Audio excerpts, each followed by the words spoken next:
Good evening. Goodbye Forever by Ngak'chang Rinpoche. Chapter 5, Part 1. Steve's parents would give me the Gibson EBO once I was 18, because then, legally, I'd be an adult, and there'd be no problem with their giving it to me as a birthday present. I was not supposed to know this, but the deal was sealed. 7 years and it would be mine. That didn't seem so far away. I'd be going to Netherfield Secondary School in a matter of months, and when that was over, it would be well in sight. Chapter 5, Oracles and Demons, 1964. Time passed. I'd been at Netherfield School for 12 months and was about to begin my second year. The White Lady, or Tara, re-emerged not long after I found myself in a co-educational environment.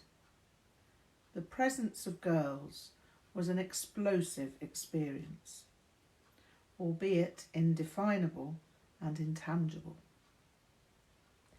I found them somewhat hypnotic in the way they moved and carried themselves. I'd obviously seen girls at infant school, but somehow my years at an all-boys primary had made them seem distant.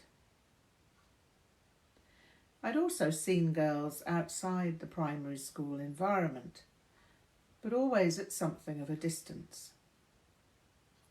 It had not been possible simply to sit and hear them talking to each other. It had never seemed possible to talk with girls as they wandered round Farnham or Aldershot, because one didn't just walk up to people and start talking. That was unheard of in the 1950s. I had missed Tara, almost without knowing that I missed her.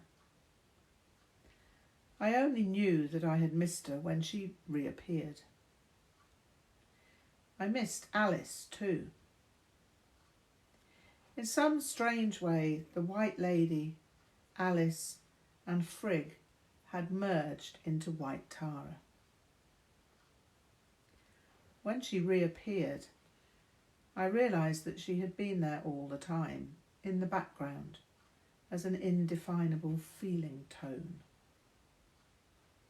It was not possible to see or hear anything without being in her presence, and yet it was subliminal, something known without knowing that I knew it.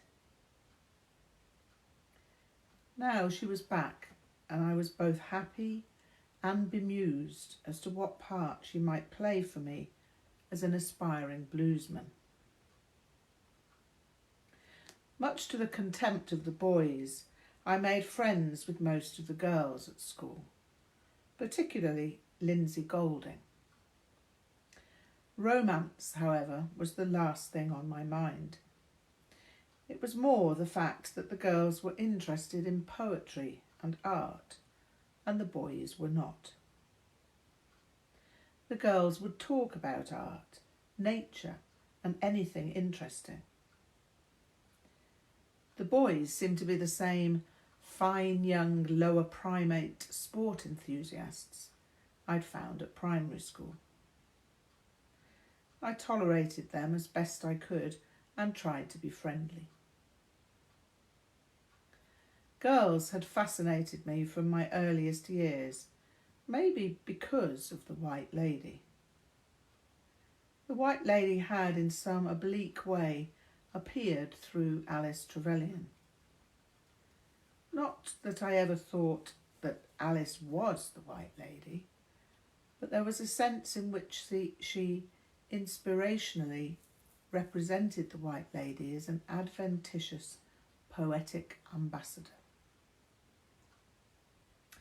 One night I remembered the time that the White Lady had mysteriously taken me to Switzerland. I knew it wasn't Switzerland, but I had no idea where it was until I'd seen those photographs of Tibet at West Street Junior School. There were the two girls in that mountainous landscape who had seemed so incredibly familiar. I'd felt as if I should have known who they were. At one time I'd felt I might meet them in Farnham or Aldershot, but it had been a long time since I'd entertained such imponderable impossibilities. Meeting people seen in dreams was not something you could expect to happen unless you were insane. The fact remained, however, that it had felt extremely real. Walking in those mountains in the rhapsodic company of... who were they? There was nothing I could do with such a question.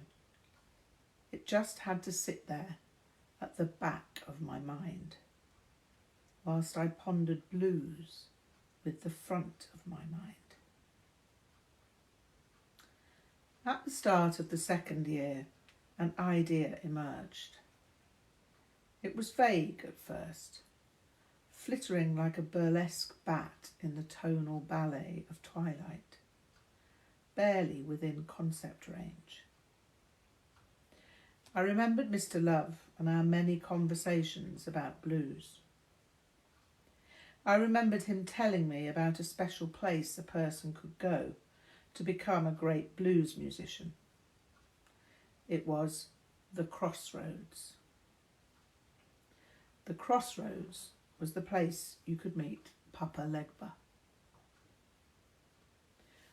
All you had to do, according to blues folklore, was go to a crossroads at midnight.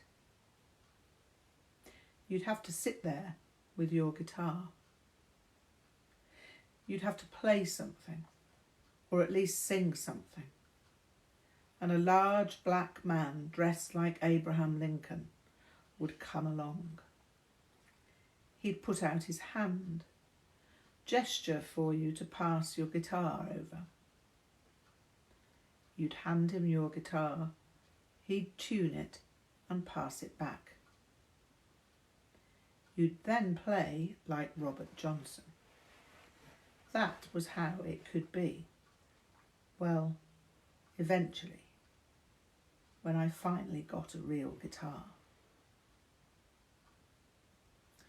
There were a few questions that troubled me. Was it all right for a Buddhist to have dealings with an African spirit? Having read the books on Tibet at junior school and partially recognised Tara as the White Lady, the fact that I was a Buddhist was something that had simply happened by itself. There was no moment when it had become apparent.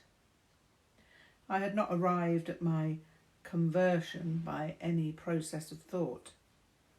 It was more a recognition of what I was and what I had always been. So, as a Buddhist, I wanted to know whether there was a difference between the oracles used in Tibet and Papa Legba. Was Papa Legba a Jigten Srungma? I'd tried to read about these beings and oracles in a book by René de Nebesky-Voshkovitz. The book was called Oracles and Demons of Tibet. I'd found that book in Farnham Library. Why did René de Nebesky-Voshkovitz have to write in such dense and complex manner? The book was a horribly turgid read. I had to plough my way through almost 700 pages without really understanding a great deal, other than A. There are lamas who were able to summon beings, and having summoned them, the lama had the power to make demands of them. And B. There were people, mainly monks, who could act as mediums. Their bodies were possessed by so-called demons who'd speak through them. Right. Well, I wasn't up for being possessed by anything or anyone, but a simple favour might not be out of the question. That was Papa Legba's stock in trade when all was said and done. He surely liked people playing blues, and why not open a franchise in Britain? It all started sounding perfectly reasonable to me, and I considered that it was fair enough to take my chance with Papa Legba. There were some other writings by René de Nebesky-Voshkovitz in journals that I ordered through Farnham Library, much to the astonished disbelief of the librarian.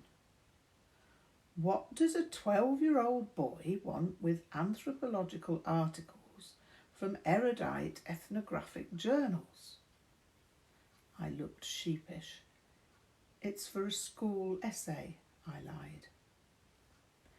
I returned them all after 2 weeks without renewing them, because they were just too academically dense to comprehend. One book, however, seemed more accessible and humane than the others. It was called Where the Gods Are Mountains, and I devoured it voraciously. There was no one I could ask as to whether my plan was feasible for a Buddhist or not. I decided to rush in, like a fool, where angels feared to cycle. But would Papa Legba show up for a plastic guitar? Could my prospective demonic assignation occur at any crossroads, anywhere? Could it be an English crossroads? I didn't know the answer to these questions. Lacking a local hoodoo man or hoodoo woman with whom I could inquire, it was all down to me. I rather feared it would have to be a crossroads in Mississippi somewhere. Probably somewhere obscure, down the southern end of Highway 61. If that was the case, however, there wasn't a hope in hell I'd meet Papa Legba. Nothing to do but give it a try. There was a crossroads down at Runfold, just past Badshot Lee. It wasn't Mississippi, but there were open fields.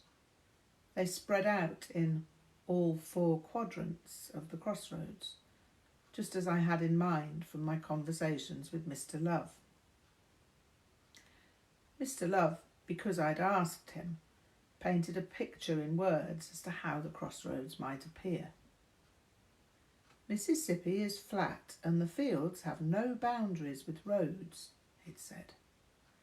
So maybe this likeness was a point in favour of Runfold.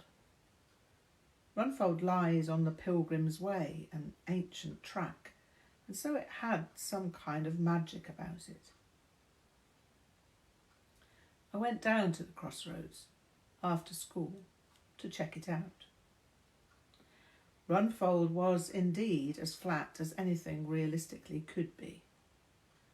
The fields were unfenced around the crossroads, just as I'd remembered. It was in the obscure outskirts of Farnham in 1964. I'd known it vaguely from having once cycled up onto the Hogsback, the long hilltop road to Guildford.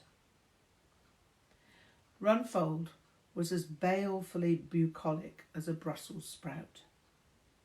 So the Runfold crossroads would have to be the place. But would Papa Legba deign to appear for a white English boy with a plastic guitar? Maybe. Maybe not. But I wasn't the run-of-the-mill white boy, was I? No, not by any means. I was a bluesman and had been since the age of 8. Well, that was how I saw it. I could still sing those songs I'd learned from Mr. Love I was, moreover, in line for a Gibson EBO bass and Vox amplifier on my 18th birthday. A mere 6 years.